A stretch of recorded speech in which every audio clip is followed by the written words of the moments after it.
tùbà wá ẹ wá Agogo Ayọ̀.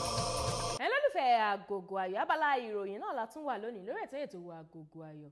Èmi ni Olúwaṣèyí Ògúnlẹ́yẹ. Ẹ gbọ́ kókó inú ìròyìn náà. Òṣèrébìnrin Yétúndé Akílápá jìyà fún ẹ̀sùn olè jíjà. Òṣèrébìnrin jẹ́ Ọlọ́run nípè. Àwọn olùṣọ́ àgùntàn gba ipò lágbàáyé. Ẹ wá nǹkan fìdílé ká jọ gbádùn ìròyìn náà lẹ́kùnrẹ́rẹ́.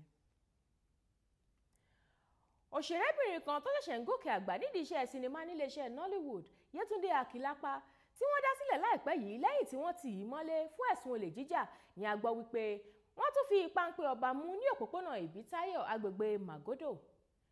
Nígbà tó ń gbìyànjú láti sá lọ, àwọn olùgbé agbègbè náà sáré tẹ̀lé, wọ́n lé e bá, wọ́n sì lù ní ìlùkulù kí wọ́n tó fà á lé ọwọ́ àwọn ọlọ́pàá.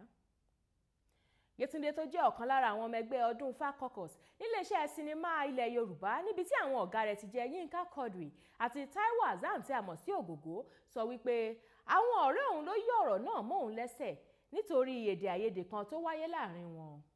Ó wá ṣàlàyé wípé òun ti fi òpin sí ìbájọ́rẹ́ òun pẹ̀lú àwọn tó kó bá òun. Ó sì fi hàn wípé níṣe ni àwọn ọ̀rẹ́ náà díbọ́n bí ẹni wípé àwọn fẹ́ ràn òun lọ́wọ́ ni, ṣùgbọ́n tó jẹ́ wípé wíwà ní àtìmọ́lé òun kò sẹ̀yìn wọn.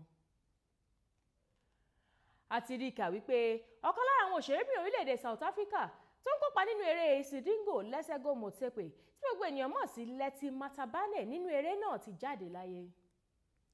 Sọ̀rọ̀sọ̀rọ̀ àti ikọ̀ ọba fún àrùn kògbóògùn ní AIDS jẹ́ Ọlọ́run nípè ní 20 oṣù kínní nínú ilé rẹ̀ tó wà ní Randburg, orílẹ̀-èdè South Africa.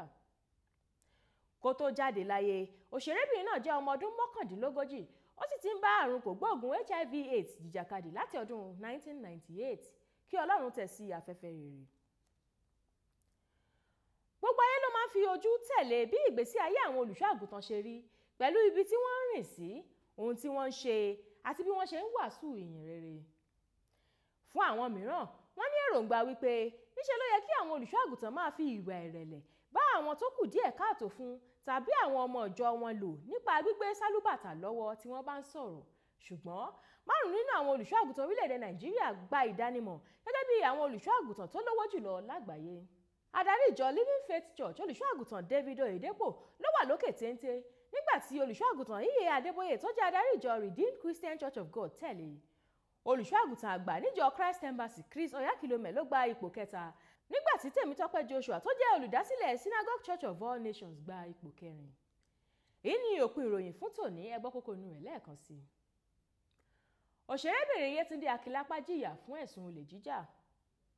Òṣèrébìnrin jẹ́ Ọlọ́run nípè. Àwọn olùṣọ́ àgùntàn gba ipò lágbàáyé. Àríjì báyìí lọ lórí abala ìròyìn lórí ètò Agogo Ayọ̀ fún tòní. Ètò ṣì ń tẹ̀síwájú, ẹ máa bá wa ká lọ.